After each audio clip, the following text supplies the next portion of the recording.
같이 보실 말씀은 창세기 30장 1절로 13절까지의 말씀입니다. 한 목소리로 말씀 압독하시겠습니다.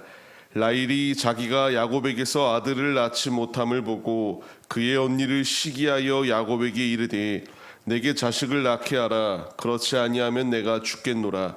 야곱이 라헬에게 성을 내어 이르되 그대를 임신하지 못하게 하시는 이는 하나님이시니 내가 하나님을 대신하겠느냐. 라헬이 이르되 내 여종 비라에게로 들어가라. 그가 아들을 낳아 내 무릎을 두리니 그러면 나도 그로 말미암아 자식을 얻겠노라 하고 그의 시녀 비라를 남편에게 아내로 주매 야곱이 그에게로 들어갔더니 비라가 임신하여 야곱에게 아들을 낳은지라. 라헬이 이르되 하나님이 내 억울함을 푸시려고 내 호소를 들으사 내게 아들을 주셨다 하고 이로 말미암아 그의 이름을 단이라 하였으며 라헬의 시녀 비라가 다시 임신하여 둘째 아들을 야곱에게 낳음에 라헬이 이르되 내가 언니와 크게 경쟁하여 이겼다 하고 그의 이름을 납달리라 하였더라.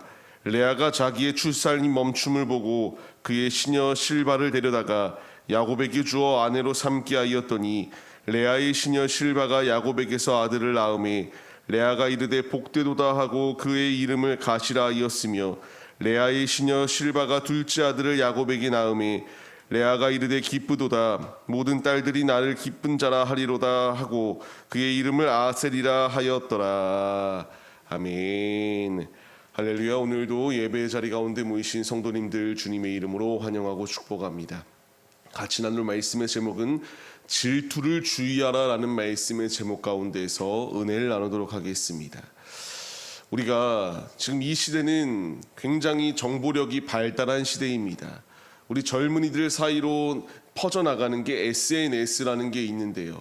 이 SNS를 통하여 상대방, 나의 친구 혹은 주변에 내가 알지는 잘 못하여도 주변에 있는 이들이 굉장히 잘 살고 있는 모습, 좋은 곳 가운데에 여행을 하는 모습, 곳곳에 자신보다 좋은 환경 가운데서 삶을 살아가는 모습들을 보게 되면은 나는 이렇게 어렵고 힘든데 상대방은 여유롭게 좋은 것을 먹으며 좋은 옷을 입고 좋은 곳에 살며 좋은 여행지를 다니고 있구나. 상대적 박탈감을 느끼고 시기와 질투를 하는 것들을 보았었습니다. 우리에게 필요한 것은 이런 시기와 질투가 아님에도 불구하고요, 우리의 마음 가운데에는 시기와 질투라고 하는 것이 자꾸만 내재되어 우리의 마음을 혼란스럽게 만들려고 하는 것들을 발견할 수 있게 됩니다. 말씀을 계속하여 보시게 되면은 이 시기와 질투가 어떻게 한 가정 가운데에 가정을 어렵게 만드는가를 잘 나타내는 것이 오늘의 말씀이에요. 시기와 질투가 마음 가운데 있게 되면요, 이 목적을 달성하기 위하여 수단을 어떤 것을 사용해서라도 자신의 목적을 달성하고자 하는 이들을 볼 수 있습니다. 주님께서는 성경 말씀을 통하여 이런 시기와 질투의 마음, 상대방을 짓밟으면서까지 내 모든 목적을 달성하려고 하는 이런 것들이 옳은 것이냐라는 것을 말할 때에 아니다라는 것을 분명히 말씀하십니다. 우리 주변 가운데서도 목적을 달성하기 위해서라면 남에게 어떤 해를 끼치더라도 상관없이 자신의 목적만을 달성하고자 하는 이들이 있습니다. 그러나 분명히 우리가 믿는 자로서 본을 보여야 한다는 사실을 잊지 말아야 하며, 시기와 질투의 자리 가운데 놓여 있는 것이 아니라 주의 말씀을 붙들고 믿음의 자리 가운데로 나아가는 하나님의 자녀들이 되어야 된다는 사실을 우리가 망각해서는 안 됩니다. 오늘 말씀을 보게 되면은 이제 라헬이 자신은 임신하지 못하는 상황 가운데 놓여 있습니다. 이때에 그녀의 고백이 무엇입니까? 1절 말씀과 같이 야곱에게 내게 자식을 낳게 하라. 그렇지 아니하면 내가 죽겠노라라고까지 말하며 극단적으로 자신의 삶을 이와 같이 포기한다라고 엄포를 놓으며 교만한 자리 가운데 놓여 있었던 것이 라헬의 모습임이 여실히 드러나고 있습니다. 이때의 야곱의 대답은 무엇입니까? 모든 것을 주관하시는 이는 하나님인데 성내며 내가 하나님을 어찌 대신할 수 있겠느냐, 이렇게 반문하며 가정 가운데에 불화가 시작되었습니다. 이런 상황 가운데서 이제 본격적인 싸움이 시작됩니다.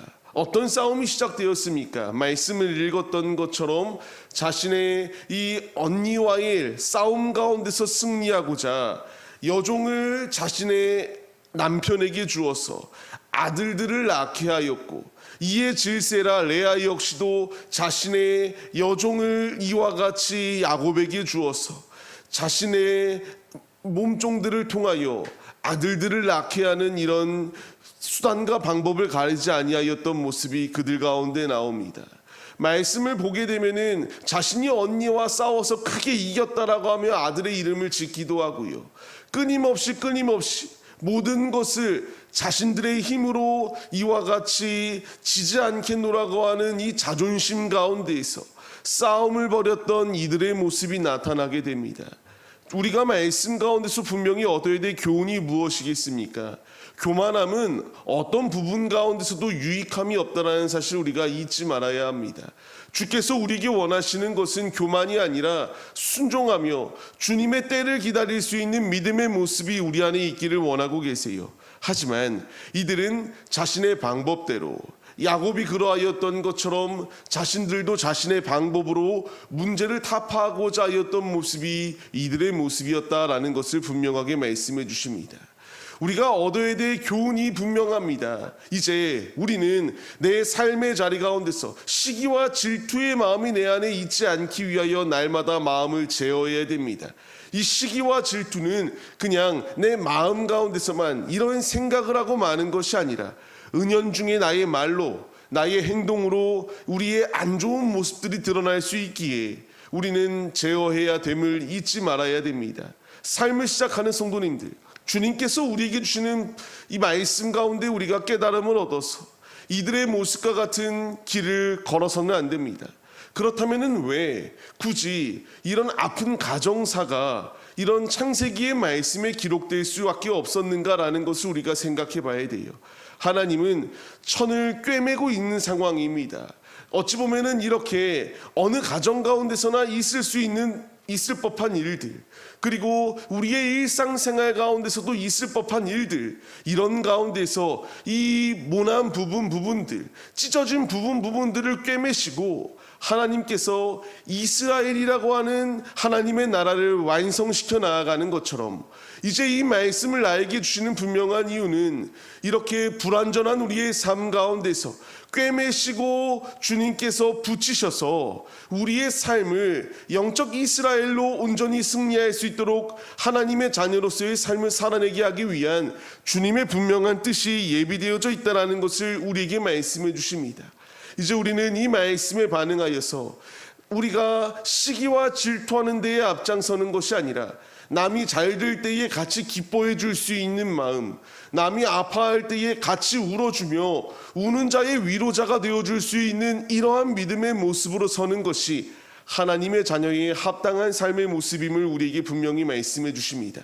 이제 우리가 예수 그리스도의 마음을 품고 이 세상 가운데에 나아가 세상의 관점, 세상의 뜻대로 삶을 살아내는 것이 아니라 주의 마음을 품고 주님의 길을 걸어가야 되는 것이 우리의 모습이 되어야 된다는 사실을 잊지 마시기 바랍니다. 오늘의 삶, 주께서 우리에게 생명을 더하여 주셨습니다.